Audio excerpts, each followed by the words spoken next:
লোভ, মরিচিকা, মায়াজাল, এই মায়াজালে আমরা আটকে আছি। ফলে মৃত্যুর কথা আমরা ভুলে গিয়েছি, পাগলের মতো ছুটছি। আরো টাকা লাগবে, আরো খ্যাতি লাগবে, আরো যশ লাগবে, আরো দাপট লাগবে। আমার এত টাকা দিয়ে কি হবে? এত সম্পদ দিয়ে কি হবে? এত ব্যস্ততা দিয়ে কি হবে তোমার? স্টপ, থামুন, অনেক হয়েছে। আন্না, থামুন। Take a rest, take a breath, and think about death. Think that you have to go back to your Lord. একটু বসেন না, একটু ভাবেন যে আমাকে চলে যেতে হবে, চলে যেতে হবে। এই কোলাহল, এই ব্যস্ততা, এগুলো থাকবে, থাকবো না আমি। সাইয়েদনা ওমর ফারুক বলেছেন, মুতু ক্বাবলা আন তামুতু, মরার আগে একবার মরো। হাসিবু ক্বাবলা আন তুহাসাবু আলাইকুম, তোমার হিসাব নেওয়ার আগে তুমি একবার নিজের হিসাবটা করো না। কাগজ বের করে একটু লিখো না কি কি ভালো কাজ করছিলা, যেগুলো দিয়ে নাজাতের ওসিলা হতে পারে। 1 2 3, আর কি কি আকাম কুকাম করছো দেখো না, লিখে দেখো তোমার অবস্থাটা কি। মরার আগে একবার মরো। মরার আগে খাটের মধ্যে শুয়ে শটান করে চোখ বন্ধ করে একবার মরার ভান করে দেখেন কেমন লাগে। চোখটা বন্ধ করেন আর ভাবেন আপনি নাই, কি কি হতে পারে ভাবেন। আপনার ছেলে মেয়েরা কান্না জুড়ে দিবে, আপনার প্রাণের স্ত্রী বিলাপ শুরু করে দিবে, বন্ধু বান্ধবের চিৎকার আর মাতম, স্থানীয় এলাকার মসজিদে ঘোষণা, অমুক এলাকার নিবাসী অমুক ভাই অমুকের ছেলে অমুক দুনিয়ায় নাই। সব আত্মীয়রা চলে আসবে, ফেসবুকে স্ট্যাটাস দেয়া হবে, সবাই সবাইকে জানাবে বিকাল 4টায় অমুক হাই স্কুল ময়দানে আপনার জানাজা। ছুটে আসবে, সবাই ছুটে আসবে আপনাকে শেষ বিদায় দিতে, গুড বাই জানানোর জন্য, আল ওয়াদা, বিদায় জানাতে আসবে সবাই। 4 তাকবীর দিয়ে আপনার জানাজা হবে, অশ্রুসিক্ত জানাজায় আপনার বিদায় হবে। কাঠের খাটিয়ার মধ্যে করে কাঁধে তুলে আপনার কবরে নেওয়া হবে। আগে থেকে খুঁড়ে রাখা কবরটার মধ্যে আপনারে বিছিয়ে দেয়া হবে। বাঁশের কচি দিয়ে তার উপরে মাটির চাপা দিয়ে সব চলে যাবে।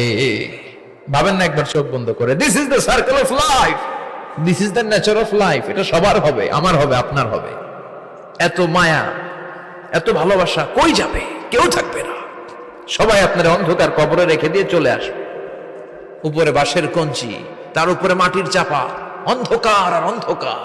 এই অন্ধকার যেন শেষ হতে চায় না, শুধুই অন্ধকার, ঠিক কিনা?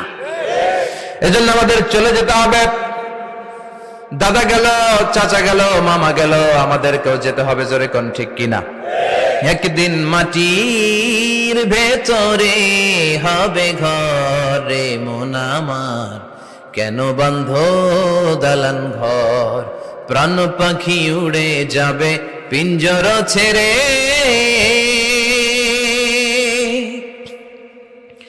ধরা ধামে সবই রবে, তুমি যাবে চলে। বন্ধু বান্ধব যত, মাতা পিতা দ্বারা সুত, সবই হবে তোমার পরে। মন আমার কেন বন্ধ দালান ঘর, একদিন মাটির ভেতরে হবে ঘরে মন আমার, কেন বন্ধ দালান ঘর, ঠিক কিনা? সব পরে থাকবে, চলে যেতে হবে আমাদেরকে। এজন্য আখিরাতের কথা যেন আমাদের স্মরণ হয়। বিশ্বনবী বলতেন, নাহাইতুকুম আন জিয়ারাতিল কুবুর, আমি তোমাদেরকে কবর জিয়ারত করতে আগে নিষেধ করতাম, কিন্তু এখন নিষেধাজ্ঞা প্রত্যাহার করে নিলাম। এখন সব সময় তোমরা কবরের সামনে যাবা আর জিয়ারত করবা। কবরস্থানে জানতো বড়ুয়া কৃষ্ণপুরের এই গ্রামের কবরস্থান আছে কোন দিকে? পূর্ব দিকে আছে, গোখরার জলের ওদিকে। যান আপনারা, একটু যাবেন, একটু গেলে আখিরাতের কথাটা স্মরণ হবে। ওখানে ছোট শিশুরা শুয়ে আছে, কিশোর যুবকরা আছে, আপনার মতো তাগড়া যুবক মুরব্বীরা আছে। এরা এই এলাকায় থাকতো, এরা আকাশ থেকে নেমে আসে না, এই এলাকার সন্তান আজ নাই। একটা সার্টেন পিরিয়ড শেষে আপনিও থাকবেন না। This is the nature of life, this is the circle of life.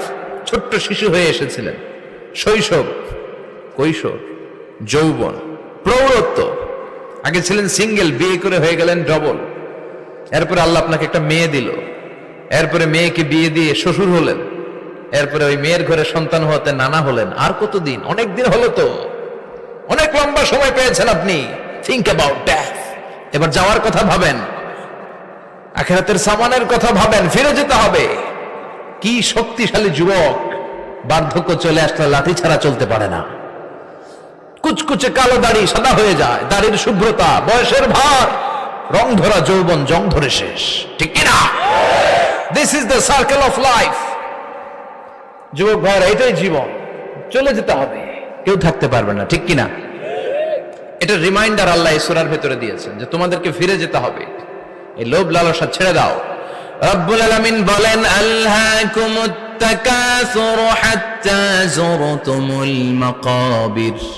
ও গোলাম, দুনিয়ার সম্পদ, লোভ লালসা তোদেরকে পাগল বানিয়ে দিয়েছে।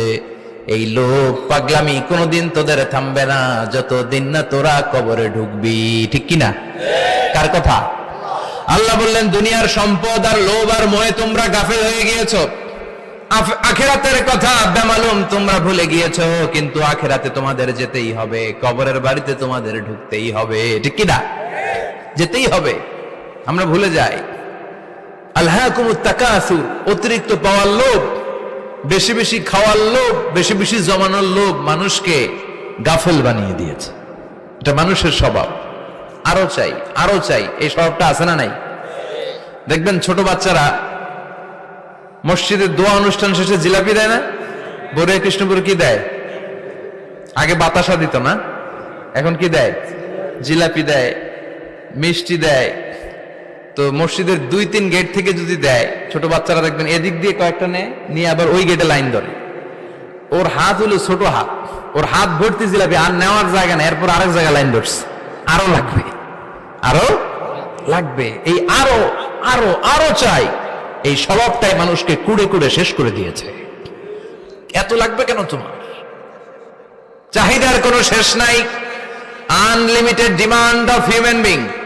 যার আছে বেশি তার চাই বেশি, যার সাইকেল আছে তার হুন্ডা চাই, হুন্ডা আছে তো প্রাইভেট কার চাই, প্রাইভেট কার আছে তো প্লেন চাই, প্লেন আছে তো হেলিকপ্টার চাই, হেলিকপ্টার আছে তো ওইটা চাই, ওইটা আছে তো সেটা চাই, ঠিক কিনা? এলাকার মেম্বার যে হয়েছে চেয়ারম্যান হতে চায়, আছে না নাই? চেয়ারম্যান সাহেব এমপি হতে চায়, আছে না নাই? এমপি সাহেব মন্ত্রী হতে চায়, আছে না নাই? মন্ত্রী সাহেব প্রধানমন্ত্রী হতে চায়, আছে না নাই? কিন্তু এই দেশে সুযোগ নাই, কথা কন। এই দেশে প্রধানমন্ত্রী সিলেক্টেড, 2-3 জনের বাইরে কেউ প্রধানমন্ত্রী হতে পারবি না, ঠিক কিনা? আমার এই জীবনে তো আমি 2-3 জনই দেখলাম। বেগম খালেদা জিয়া, মাননীয় প্রধানমন্ত্রী শেখ হাসিনার ছোট্টবেলা দেখেছি এরশাদকে, আমরা তখন ছোট।